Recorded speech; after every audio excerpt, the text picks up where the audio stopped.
मुंबईत रिक्षा आणि टॅक्सीची भाडेवाढ व्हावी यासाठी भाजप आक्रमक झालेले आहेत। भाजपचे नेते हाजी अराफत आपल्या सोबत आहेत। वारंवार तुम्ही मागणी करताय की ऑटो टॅक्सीचे भाडे वाढले पाहिजे। हे भाडे नेमकं किती वाढलं पाहिजे आणि यावर निर्णय कधीपर्यंत येणार है? नहीं, देखिए पिछले कई दिनों से रिक्शा चालक टैक्सी चालक घर में बैठा है। कोरोना काल के अंदर जब शुरुआत हुई तो शुरुआत होने के बाद रिक्शा वाला एकदम उसको घर में बिठाने का काम किया। लेकिन हमने यूनियन के माध्यम से कहा कि नहीं, लोगों की आप मदद करने के लिए जो हॉस्पिटल जा रहे हैं लोग, अगर हॉस्पिटल कोरोना पेशेंट को भेजने के लिए भी हॉस्पिटल जाने तक के भी गए तो लोगों के सीज़ किए गए रिक्शा, उसके अंदर उनको फाइन पड़ गया। फिर उसके बाद मनसे ने कहा कि हमने 30-32 करोड़ रुपए माफ़ करा, उनका भी दावा फेल हो गया कि ये नोटिस आना शुरू हो गई। इस तरीके की अगर तुमने माफ़ करा तो नोटिस ही क्यों आ रही है? फिर ये सारी जब हकीम समिति ने निर्णय लिया कि हर साल 1 रुपये से 2 रुपये की वार्ड रिक्शा और टैक्सी चालकों के अंदर होना चाहिए, लेकिन वो नहीं हुई। तो ये सारी चीज़ों को लेकर हमने माननीय मुख्यमंत्री जी से कहा, हमने ट्रांसपोर्ट मंत्री से कहा, हमने ट्रांसपोर्ट आयुक्त से कहा कि उनको कहा कि कम से कम ये सारी चीज़ें रिक्शा और टैक्सी चालकों को होनी चाहिए।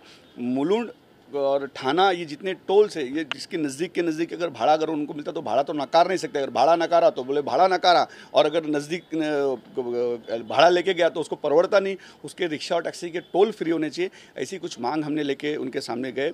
और ज़्यादातर जो हफ्ते जो लेने वाले बैंकों के, जो प्राइवेट बैंकों के जो दादागिरी चल रही है कि रिक्शा वालों के घर में घुसने की तक के उन्होंने भी दादागिरी दिखाना शुरू कर दी कि उनके प्राइवेट जो गुंडे जाते उनके घर में उनकी फैमिली के डिस्टर्ब कर रहे हैं, फैमिली के साथ गाली गलौज करने, ये सारी चीज़ें जो चल रही है दादागिरी कम, ये सरकार ने इसको रोकना चाहिए। नहीं तो विदर्भ में जैसा शेतकरी आत्महत्या करा वैसा रिक्शा वाला टैक्सी वाला आत्महत्या करेगा, ये बारी आएगी।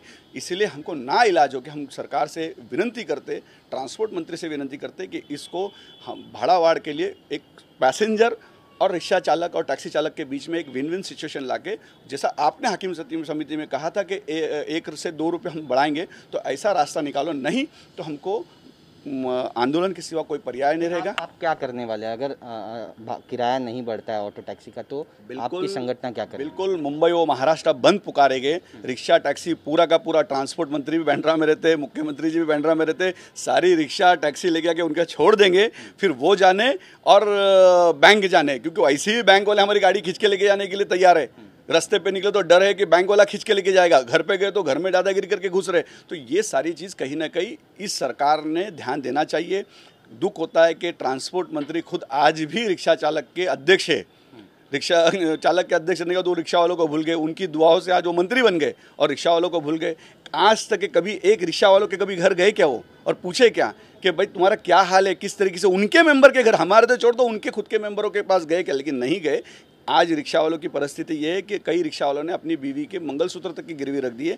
ये परिस्थिति आई है। तो कहीं ना कहीं इस सरकार रिक्शा टैक्सी चालकों से उनको दुर्लक्ष्य करने का काम किए। अगर ये सब नहीं हुआ तो उग्र आंदोलन पूरा मुंबई व महाराष्ट्र बंद पुकारने का हम लोग शुरुआत करेंगे। इसके सिवा हमारे पास कोई पर्याय नहीं है। आप आंदोलन की बात कर रहे हैं, लेकिन वही अगर सरकार से बात करें, सरकार से कुछ पूछे तो वो कहती है कि केंद्र के पास GST का बहुत सारा पैसा बाकी, वो अभी तक आया नहीं है। आप कैसे देखते हैं? किस पे कौन से पैसे? हर बात पे GST के पैसे की बात करते, वो तुम्हारा काम है। ये हम तो बाकी तो हमको कुछ किए नहीं। हमको पतवे नए दे दिए, सोशल डिस्टेंसिंग का पर्दा लाओ, 250 रुपये का कहाँ से लेके आएगा रिक्शा वाला? मास्क पहन के कंपलसरी जाओ, नहीं तो फाइन पड़ेगा। वो कहाँ से 25 रुपये का मास्क कहाँ से लेके आएगा?